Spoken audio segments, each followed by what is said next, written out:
Hello दोस्तों, तो मेरी कहानी है बहू और बेटी एक समान। माँ, मैं बहुत थक गई हूँ घर संभालते संभालते। यहाँ मेरी थकान किसी को नज़र नहीं आती। कुछ दिन आराम करना चाहती हूँ। सोच रही हूँ कुछ दिनों के लिए अपने मायके आ जाऊँ।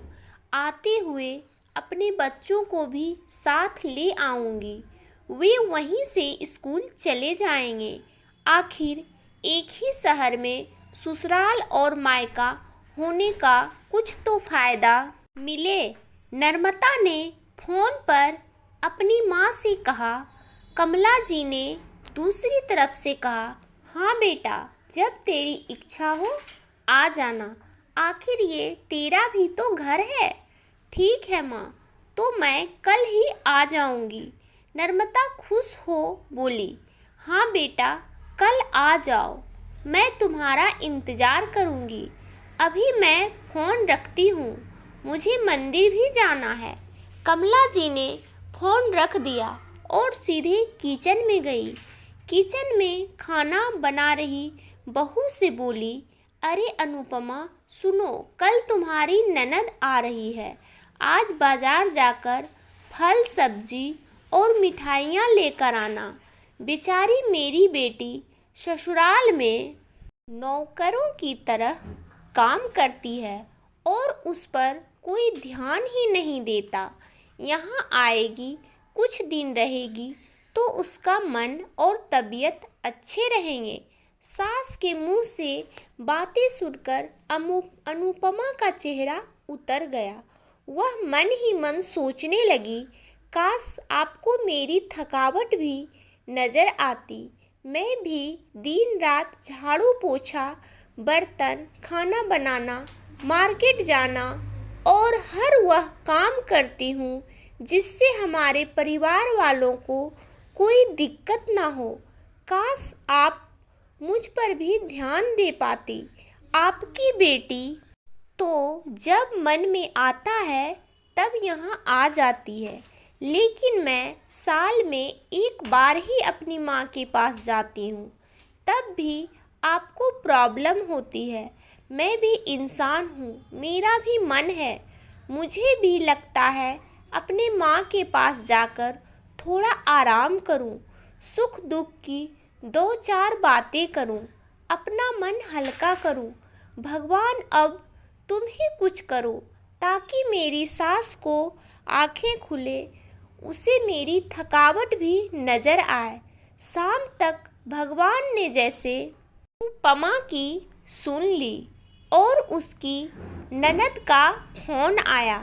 ननद ने अपनी माँ से कहा कि उसकी सास ने उसे मायके आने के लिए मना कर दिया है, इसलिए इस बार वो नहीं आ सकती। कमला जी बोली, ऐसे कैसे मना कर दिया? पहले तो कभी वह तुम्हें आने के लिए नहीं रोकती थी, इस बार भला क्या हो गया? लाओ मेरी बात कराओ उनसे, मैं समझाती हूँ। नर्मदा ने फ़ोन अपनी सास के पास दिया। कमला जी ने कहा, नमस्कार समधन जी, आपसे कुछ कहना था। समधन जी ने कहा, कहिए। दरअसल नर्मदा, कल त्योहार है, इसलिए अपने मायके आना चाहती है। अगर आप उसे भेज दे तो अच्छा रहेगा। नर्मदा की सास ने कहा, देखिए समधन जी, आपकी बेटी मायके जाकर रहे, इस बात के लिए हमने उसे कभी नहीं रोका और इस बात से हमें कोई प्रॉब्लम है भी नहीं। कुछ दिनों पहले मैं अपने रिश्तेदार के शादी में गई थी। वहाँ आपकी बहू अनुपमा की माताजी से मिलने का मौका मिला। उनसे गपशप करने के दौरान उनकी बातों से पता चला कि अनुपमा को साल में एक ही बार अपने मायके जाने को मिलता है और वह भी बहुत कम समय के लिए। मुझे लगता है आपको पहले अनुपमा को उसके मायके भेज देना चाहिए और वह जब मायके होकर आ जाएगी तो मैं नर्मदा को आपके पास भेज दूंगी।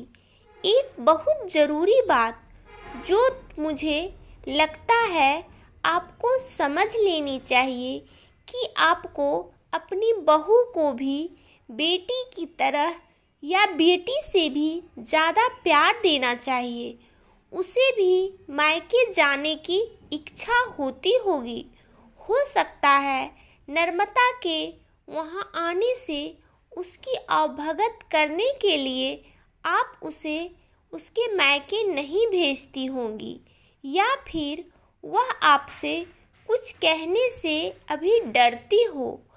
अगर आप उसको घर में ही कैद रखेंगी तो एक दिन ऐसा आएगा जब वह आपके खिलाफ बोलने लगेगी, फिर वह आपकी सुनेगी भी नहीं और जब चाहे तब अपने मायके जाएगी। ऐसी परिस्थिति आए इससे अच्छा है कि आप ही कुछ बदलाव अमल में ले आएं, जिसके आपका रिश्ता और रिश्ते की मिठास खराब ना हो। कमला जी को अपने समधन के हर एक शब्द में सच्चाई नजर आई। उन्हें महसूस हुआ कि उन्होंने अपनी बेटी के प्यार में अंधे होकर कभी भी अपनी बहू के मन का विचार नहीं किया। उन्होंने हमेशा ही अपनी बेटी को अपनी बहू से ऊपर रखा। दूसरी तरफ नर्मदा भी अपनी भाभी के बारे में हो रही इस बातचीत को सुन रही थी। उसने भी रियलाइज किया कि वह कभी भी अपनी भाभी के साथ ठीक से बात नहीं करती और जब जब वह अपने मायके जाती है तो भाभी थोड़ी उदास रहती है।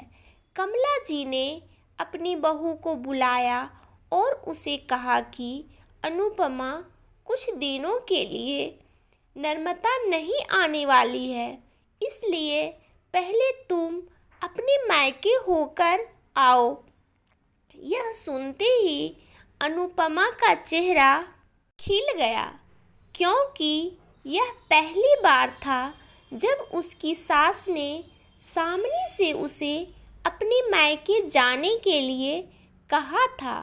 अगले दिन अनुपमा अपने मायके गई और इस बार 1-2 दिन नहीं पूरे हफ्ते भर रह कर आई।